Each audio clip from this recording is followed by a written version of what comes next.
Bon, encore une fois, j'ai pas d'idée pour cette vidéo et j'ai la flemme de la tourner, mais je vais faire ce que je connais de mieux pour résoudre le problème du manque d'inspiration et le syndrome de la page blanche, c'est de se mettre en action. Et donc là, juste, j'ai lancé la caméra, je sais pas de quoi je vais parler, mais je vais parler, et je sais que ça va venir au fur et à mesure. Et en fait, c'est un truc que tu peux appliquer vraiment sur tout. Si tu dois écrire un livre, pas grand monde écrit de livres. Si tu dois faire, je sais pas, une rédaction pour les cours, trucs comme ça, que t'as pas d'idée, juste tu te mets à écrire. Ce sera peut-être nul, mais en te mettant à l'action, ça va te permettre à partir du truc nul de te donner une idée qui sera peut-être un petit peu moins nulle. L'idée sera peut-être claquée quand même. Mais à partir de cette idée, tu vas peut-être avoir une autre idée qui sera un petit peu meilleure et ainsi de suite. T'as compris.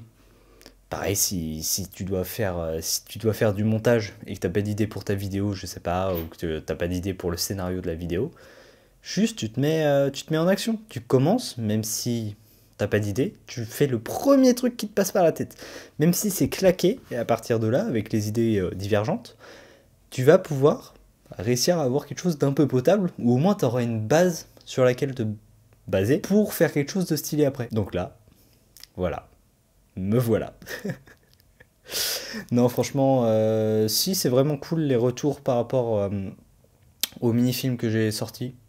Ça a bien plu et je suis content. Franchement, je suis très content du résultat. Et ça m'a permis de faire quelques vidéos. Ça m'a fait gratter quoi 5 jours sur ce challenge de janvier. Donc c'est plutôt bien. Là, vraiment, je suis en mode full temporisation. Et j'attends que le mois de janvier se termine pour pouvoir un petit peu me poser et refaire du contenu bien. Là, je le fais à l'arrache. D'ailleurs, en parlant de contenu pour temporiser, demain avec Luc, donc mon coloc, on va faire un challenge de bosser 24 heures de suite, d'affilée. Donc ça va me permettre de faire 2 vidéos. Je vais le séparer en moitié parce que du coup 24 heures ça fait sur 2 journées et je vais en faire 2 vidéos. Donc là actuellement quand tu regardes cette vidéo je suis probablement en train de taffer, peu importe à quelle heure tu la regardes cette vidéo. Et donc demain tu auras une vidéo sur un challenge de 24 heures où on bosse. Donc là je pourrais pas mal avancer pour le coup et ça devrait être cool. Mais oui là ce challenge j'en ai carrément marre. Hein. J'ai plus trop d'idées de vidéos même si ça se trouve toujours. Mais au moins ça m'oblige déjà à tenir parole parce que je me suis engagé. Et c'est bien de se forcer à toujours tenir parole. Bon, déjà, on peut compter sur toi, ce qui est plutôt pas mal, hein, on va pas se mentir. Mais surtout, ça te fait réfléchir plusieurs fois avant de vraiment t'engager sur quelque chose. Parce que j'ai pris un petit peu à la légère, j'étais là chez mes parents, je m'ennuyais, je savais pas trop quoi faire. Je me suis dit, eh tiens, et si en janvier on faisait une vidéo par jour? Et ben, sacrée idée, hein, sacrée idée. Donc bon, je regarde pas du tout de l'avoir fait ce challenge, mais tu vois, ça fait réfléchir quand tu t'engages sur des trucs comme ça. Tu réfléchis plus aux conséquences, donc ça peut être sympa. Ah si, idée que j'ai eue il y a très longtemps en écoutant un podcast en marchant, je sais plus c'était quel podcast, mais qui m'est revenu quand j'ai feuilleté mes notes vite fait pour essayer de trouver une idée de vidéo. Donc là on change totalement de sujet. Quand t'es jeune, tu vas pouvoir plus travailler, t'as plus d'énergie pour travailler, et donc pour faire grossir un business ou truc comme ça. Si avec tout ce travail que t'as, ça te permet de gagner beaucoup plus d'argent, quand tu gagnes beaucoup plus d'argent, fatalement, t'as le lifestyle inflation. Donc en gros, ton mode de vie, tu t'es plus confortable, donc t'es là, tu dépenses plus, machin, et tu t'habitues à ce nouveau seuil. Donc au final, bon, tu mets pas forcément plus de côté. Mais surtout, après, t'es bloqué à certains niveaux de vie, parce que aucun être humain n'a envie de régresser. Ce qui fait que, après, t'es bloqué. Tu dois constamment maintenir ce niveau de travail que tu as mis pendant ta jeunesse pour maintenir ce niveau de vie. Sauf que en vieillissant, tu as moins d'énergie, ce qui fait que en fait, tu es là à devoir réparer les pots cassés de ce que tu as fait quand tu étais plus jeune, ou alors tu vas forcément connaître une redescente. Ce qui est pas forcément cool non plus. Donc je sais pas, c'est une réflexion que je m'étais dit, en fait, c'est pas forcément bien de trop Enfin, si, enfin, je vais finir ma phrase, c'est pas forcément bien de trop charbonner parce qu'après, t'atteins un certain palier qu'il va falloir maintenir. Après, il y a toujours des trucs de investissement, machin, dans tous les sens, donc tu peux réussir à faire quelque chose. Mais faut peut-être prendre ça en compte aussi. Voilà, c'était là dans mes notes, ça traînait. Peut-être ça servira à quelqu'un.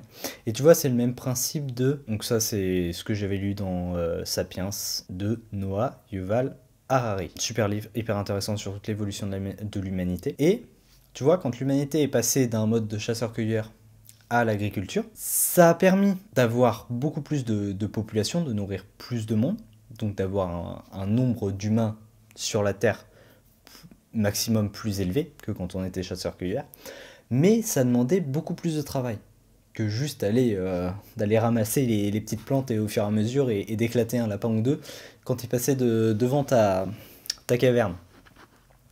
Je sais pas si c'était exactement comme ça. Et du coup, à chaque fois, tu devais faire plus d'efforts pour cultiver du blé plutôt que d'aller ramasser vite fait du blé sauvage.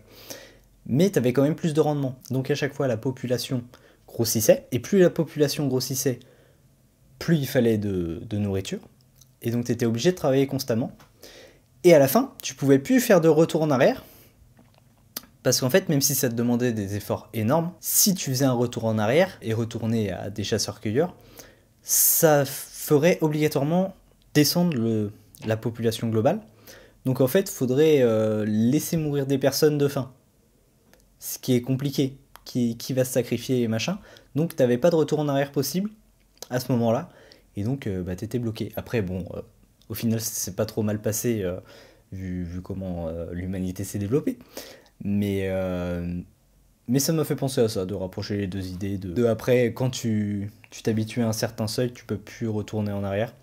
Et donc, si tu exploses trop rapidement dans ta jeunesse, après, t'es bloqué à maintenir ce certain niveau plus tard. Est-ce que je voulais parler d'autre chose? Après, bon, la jeunesse, là, quand t'es dans la vingtaine, ça reste quand même le meilleur moment pour prendre des risques, que ce soit, enfin, peu importe le risque. T'as pas trop de responsabilités, t'as le temps de te refaire si jamais tu lances un truc qui crache. Ça reste vraiment le meilleur moment, et donc il faut en profiter. Ah si, aussi, bah, du coup, je vais y bosser dessus demain, normalement.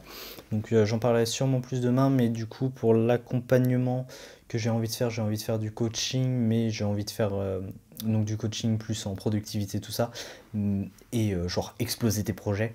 Je vais en parler plus demain ou après-demain, si j'ai le temps de mettre ça en place, enfin de commencer à bosser dessus pour mettre ça en place demain pendant le challenge de 24 heures. Mais j'ai une bonne petite idée pour cet accompagnement. Il y a moyen de faire un truc très sympa, bien plus qu'un simple coaching où tu prends un appel et puis je te donne un programme ou des méthodes et puis après on se recalcule plus jamais. Non, il y a moyen de faire un truc solide qui vraiment aiderait beaucoup de gens, surtout dans les milieux du dev perso qui est très solitaire. Pouvoir avoir des gens avec qui être en compétition et une compétition hyper saine comme par exemple je peux avoir bah, là à l'appartement avec les colocs où vraiment tu as envie de faire mieux que les personnes avec qui tu es en compétition, mais mais chacun s'entraide quand même parce que c'est vachement mieux et donc tout le monde se tire vers le haut, c'est incroyable. Et si je peux mettre ça en place, ce serait vraiment insane. Et c'est pareil, on a quelques autres petits projets avec Luc qu'on aimerait bien mettre en place, qui pourrait aider beaucoup de gens et ce serait hyper stylé. Donc affaire à suivre. Mais franchement, les projets qui vont venir, qui vont se concrétiser en 2024, ça devrait être très très sympathique. Donc voilà. Bon, sur ce, je vais arrêter d'enregistrer. Je vais aller jouer de la guitare, je vais aller dormir. Demain, entraînement. Et après, 24 heures de taf à la suite. Donc j'espère que je vais bien dormir, parce que là on va tourner à la caféine. Beaucoup trop de caféine va être ingérée pendant ces 24 heures. Et beaucoup trop de travail va être effectué. Je sais pas du tout à quel point on peut être efficace. Évidemment ce sera pas 24 heures de deep work. On s'en doute, hein, mais ça va être sympa de tester ses limites. Voir combien d'heures de travail on peut mettre avant d'être totalement flingué. Il y a moyen que ce soit sympa. Enfin bref. Allez sur ça, c'était Sylvain Ivo. Charbonne bien. Out.